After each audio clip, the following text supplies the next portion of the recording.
तो है अपना theorem, the sum of the angles of a triangle is 180 degree. इसका मतलब है कि अपने थ्योरम, जो ये थ्योरम कहता है कि किसी भी एंगल में तीनों, किसी भी ट्रायंगल में तीनों एंगल का सम 180 डिग्री होगा। इस बात को प्रूव करके दिखाइए, प्रूव दैट। तो प्रूव करते हैं। ये प्रूव करने के लिए क्या करना होगा भाई? सबसे पहले एक ट्रायंगल कंसीडर करना होगा। कंसीडर अ ट्रायंगल जिसका नाम है A B C, triangle A B C, A B and C.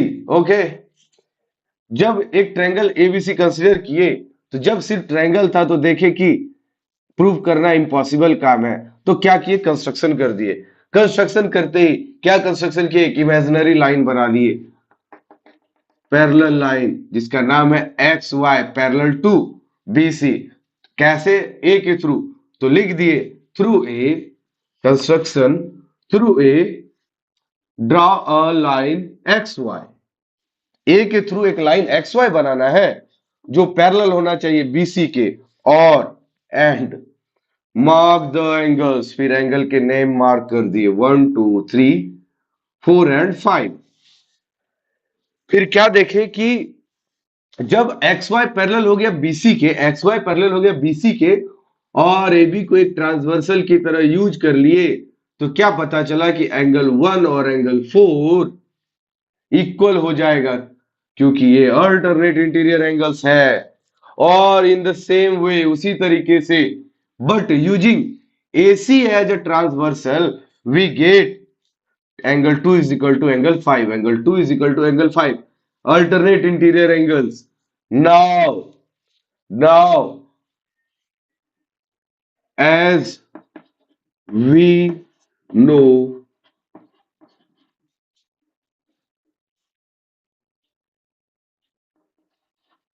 the sum of straight angles are 180 degree is 180 degree,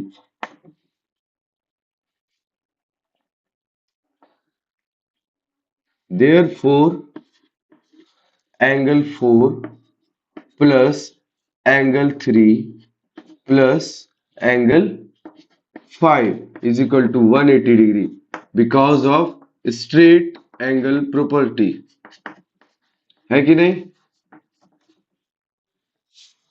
और हमें यहां पर पता है एंगल 4 के बदले हम लोग एंगल 1 लिख सकते हैं, 4 और 1 इक्वल है, तो यहां पर एंगल 1 लिख दिए 4 के बदले, और प्लस 5 के बदले एंगल 2 लिख देंगे, 5 के बदले एंगल 5 के बदले एंगल 2 लिख देंगे, और एंगल 3 तो एंगल 3 ही है, अगर 5 के बदले एंगल 2 लिख देंगे, is equal to 180 degree.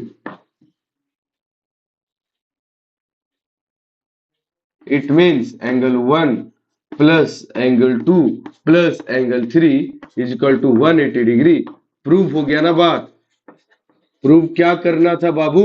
Proof तो यही करना था कि यहां पर लिख दो, टू प्रूव दैट ट्रायंगल के तीनों एंगल का सम 180 डिग्री। इसका मतलब है 1 2 और 3 का सम 180 डिग्री होना चाहिए। To prove that angle 1 plus angle 2 plus angle 3 is equal to 180 degree. यही प्रूव करना था और ये प्रूव हो गया। कोई दिक्कत? नहीं। समझ में आ गया? हाँ। हाँ, अगर एग्जाम में ऐसा क्वेश्चन आ जाए तो तुम सॉल्व कर लोगी?